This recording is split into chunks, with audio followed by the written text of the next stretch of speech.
अर्शी को मिला एक बहुत बड़ा सबक। सिद्धार्थ ने दिया अर्शी को धोखा और उसे फंसाया। जी हाँ दोस्तों, हम बात कर रहे हैं स्टार प्लस के शो झनक की। तो दोस्तों, आगे बढ़ने से पहले अगर आप इस चैनल पर नए हैं तो इसे सब्सक्राइब कर दीजिए, साथ ही बेल आइकन दबाना ना भूलें। वीडियो अच्छा लगे तो इसे लाइक ज़रूर कीजिएगा। चलिए आगे बढ़ते हैं दोस्तों। झनक सीरियल में एक के बाद एक बड़े ट्विस्ट देखने को मिल रहे हैं। जहाँ एक तरफ झनक अनिरुद्ध को हमेशा के लिए छोड़कर जा चुकी है, वहीं दूसरी तरफ अब अर्शी को भी पता चलने वाला है कि सिद्धार्थ भी उसे अपनी ज़िंदगी से निकाल रहा है। अब जब यह सच्चाई अर्शी के सामने आती है तो वह बहुत घबरा जाती है, क्योंकि उसे डर लगता है कि अब वह कहीं की नहीं रही और उसकी पूरे शहर में तो बदनामी होगी। जब अर्शी सिद्धार्थ के पास जाकर इंसाफ मांगने की कोशिश करती है और उसे धमकी देती है कि उसने उसके साथ गलत किया है, तब अर्शी देखती है कि सिद्धार्थ के साथ कोई और लड़की है और वह उससे प्यार भरी बातें कर रहा है। यह देखकर अर्शी और ज़्यादा गुस्से में आ जाती है और उसे समझ आ रहा जाता है कि सिद्धार्थ एक धोखेबाज इंसान है जो एक के बाद एक नई लड़कियों को फंसाता है और उनका फ़ायदा उठाकर उन्हें छोड़ देता है। अर्शी को एहसास होता है कि वह भी सिद्धार्थ के इस जाल में फंस गई थी। अब अर्शी को समझ आता है कि अनिरुद्ध कितना अच्छा है और सिद्धार्थ कितना बड़ा धोखेबाज। उसे यह भी एहसास होता है कि सिद्धार्थ पर भरोसा करके उसने बहुत बड़ी गलती कर दी। जब अर्शी सिद्धार्थ से कहती है कि वह उसके साथ ऐसा नहीं कर सकता, तब सिद्धार्थ वहां रखी एक लाठी उठा लेता है और अर्शी को धमकी देता है कि वह कुछ भी कर सकता है और अर्शी उसका कुछ नहीं बिगाड़ पाएगी। सिद्धार्थ का यह भयानक रूप देखकर अर्शी बहुत घबरा जाती है और वहां से भाग जाती है। अर्शी सृष्टि के पास जाकर रोने लगती है। सृष्टि को समझ आता है कि उसने अपनी बेटी को गलत हाथों में सौंप दिया और सिद्धार्थ ने उसका फ़ायदा उठाया और अब सृष्टि अनिरुद्ध और अर्शी का घर बचाना चाहती है ताकि अर्शी की ज़िंदगी बर्बाद ना हो। उसे पता है कि अनिरुद्ध कितना अच्छा लड़का है। जब सृष्टि को पता चलता है कि झनक बोस हाउस छोड़कर चली गई है तो वह उस मौके को नहीं गंवाना चाहती है और तुरंत ही अर्शी को लेकर वहां पहुंच जाती है। अब अर्शी को फिर से अनिरुद्ध के साथ रहने की सलाह देती है। वहीं दूसरी तरफ झनक को अनिरुद्ध और अर्शी की बेटी मिल चुकी है और वह उसे बोस हाउस लेकर आ रही होती है। तभी झनक के साथ कुछ ऐसा होता है जिसे उसकी पूरी ज़िंदगी बदल जाती है और वह तलाक सीधे उत्तर प्रदेश से एक गांव में पहुंच जाती है। तो आखिरकार झनक के साथ ऐसा क्या हुआ, भाई बोस हाउस तक नहीं पहुंच पाई? जी हाँ दोस्तों, दूसरी तरफ झनक को मिल चुकी है अनिरुद्ध और अर्शी की छोटी सी प्यारी सी बेटी। जी हाँ, वो एक औरत उस बच्ची को अपने साथ लेकर जाने की कोशिश करती है तो झनक उसे रोक देती है, क्योंकि झनक अनिरुद्ध की बेटी को गलत हाथों में नहीं जाने देना चाहती। वह पूरी हिम्मत के साथ उस औरत को बच्ची को ले लेती है और वह औरत वहाँ से भाग जाती है। इसके बाद कहानी में एक ज़बरदस्त ट्विस्ट आता है जब झनक अनिरुद्ध की उसकी बेटी लौटाने के लिए वापस जाने का फैसला करती है, लेकिन तभी अचानक कुलभूषण के गुंडे उसके सामने आ जाते हैं, जिन्हें देखकर झनक घबरा जाती है। उसे एहसास होता है कि अगर उसने अभी कुछ नहीं किया तो सिर्फ उसकी बल्कि इस मासूम बच्ची की भी जान खतरे में पड़ जाएगी। इसलिए झनक आनंद और तभी अप्पू गाना का गाना खत्म हो जाता है। सभी लोग बातें करने लगते हैं, अप्पू के गाने की तारीफ करते हैं। अप्पू बात करते हुए बेहोश हो जाती है, जिसे देखकर सभी परेशान हो जाते हैं। अप्पू होश में आती है। अप्पू बोलती है, बस मुझे थोड़ा सा चक्कर आ ही गया था बस, और तुम लोग तो ऐसे कर रहे हो जैसे मैं मर रही हूँ। तभी कभी ना तो कभी मुझे मरना ही होगा। झनक, माँ से पूछ लो, डॉक्टर ने बताया है मेरी तबीयत के बारे में। बोलती है, अब अप्पू दी, अब आपको कल डॉक्टर के पास लेकर जाऊंगी।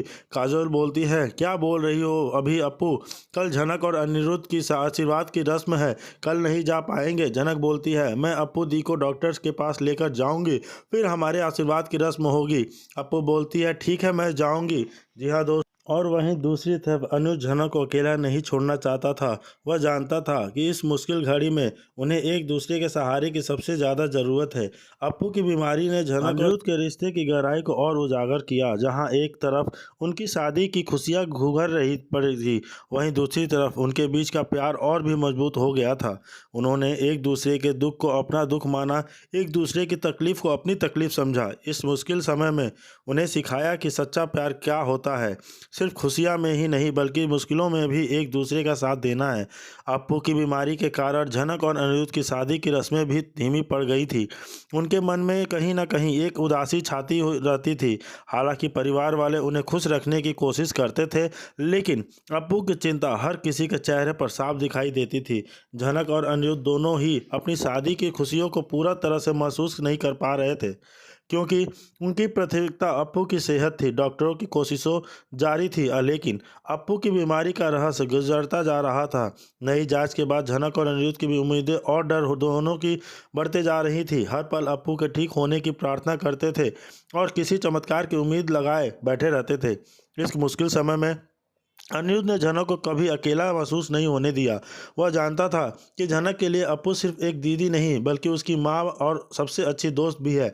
अनिरुद्ध ने झनक से कहा, झनक तुम अकेली नहीं हो, मैं तुम्हारे हमेशा साथ रहता हूँ। मिलकर अप्पू को ठीक करेंगे और फिर हम अपनी खुशियों को भी मनाएंगे। अनिरुद्ध ने के इन शब्दों के झनक को एक नई उम्मीद और हौसला दिया। अप्पू की बीमारी ने झनक और अनिरुद्ध को यह भी सिखाया कि जीवन कितना अनिश्चित है और हमें हर पल को महत्व देना चाहिए। उन्होंने एक दूसरे का साथ बिताए हर पल को संजोने का शुरू कर दिया और यह महसूस किया कि उनका प्यार भी वही शक्ति है जो उन्हें हर मुश्किल से पार करते सकती है। इस प्रकार अप्पू की बीमारी ने झनक और अनिरुद्ध के रिश्ते पर एक गहरा भावनात्मक प्रभाव डालने की केवल उनसे प्यार करने की गहराई को बढ़ाया, बल्कि उन्हें एक दूसरे के प्रति और भी अधिक समर्पित और संवेदनशील बना दिया।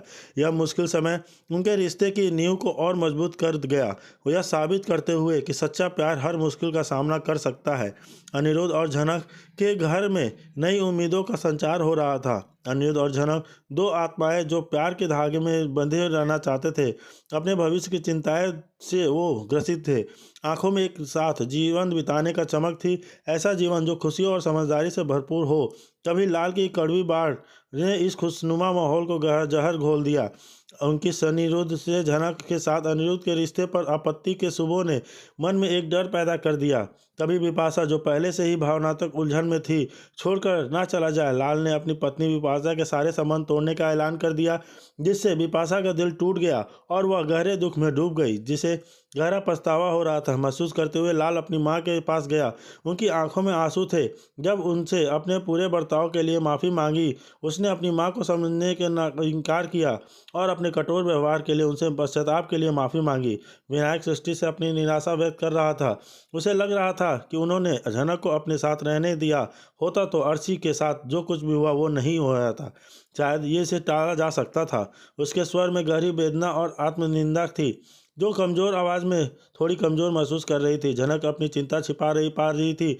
अप्पू के दिन डॉक्टर के पास ले जाने की बात कही। हालांकि काजोल को झनक और अनिरुद्ध की आने वाली आशीर्वाद की रस्म की चिंता सता रही थी। झनक ने दोनों को आश्वासन दिया कि वह सब कुछ संभाल लेगी, अपनी दीदी के सेहत और अपनी रस्म दोनों का ध्यान रखेगी। तभी परिवार पर एक और गहरा संकट आ पड़ा। अप्पू दी, जो परिवार की मुखिया और सबकी प्यारी थी, उनकी तबीयत अचानक बहुत बिगड़ गई। उनकी सांसें उखड़ने लगी और उनकी हालत तेजी से नाजुक होती चली गई। डॉक्टरों ने अपनी पूरी कोशिश की, लेकिन भाग्य को कुछ और ही मंजूर था। अप्पू दी ने इस दुनिया को अलविदा कह दिया, जिससे पूरे घर में शोक की लहर दौड़ गई। जिस घर में कुछ दिन पहले शादी की शहनाइयाँ गूंजने वाली थी, वहां अब मातम का गहरा सन्नाटा छा गया। अनिरुद्ध और झनक एक अप्रत्याशित त्रसिदी में डूब गए। उनकी शादी की खुशियाँ कहीं खो गई थी और उन्हें समझ नहीं आ रहा था कि ऐसे दुखद माहौल में वे अपनी नई जिंदगी की शुरुआत कैसे करें। जी हाँ दोस्तों, लेकिन तभी ललन ने एक ऐसी बात बताई जिससे सबकी आंखें नम हो गईं। उसने कहा कि अप्पू दी ने अपनी आखिरी सांसों के दौरान उससे कहा था कि अनिरुद्ध और झनक की शादी किसी भी हाल में नहीं रुकनी चाहिए। उनकी अंतिम इच्छा थी कि यह जोड़ा हर हाल में बंध जाए और उनकी शादी पूरे रीति रिवाजों और धूमधाम से हो। अप्पू की इस अंतिम इच्छा का सम्मान करते हुए परिवार के फिर से शादी की तैयारियों में जुटने का फैसला किया। हालांकि हर कोई अप्पू दी की कमी को गहराई से महसूस कर रहा था, लेकिन खुशियों की यह धीमी लौ अर्शी के अचानक आगमन से फिर से बूझने लगी। उसके चेहरे पर गुस्से और प्रतिरोध की धागा आग धड़क रही थी। मंडप में घुसी और चिल्लाई, यह शादी नहीं हो सकती।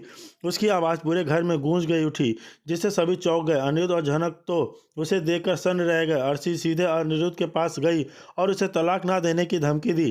साथ ही झनक को भी चेतावनी दी, अगर उसने अनिरुद्ध से शादी करने की कोशिश की तो वह पुलिस को बुला लेगी।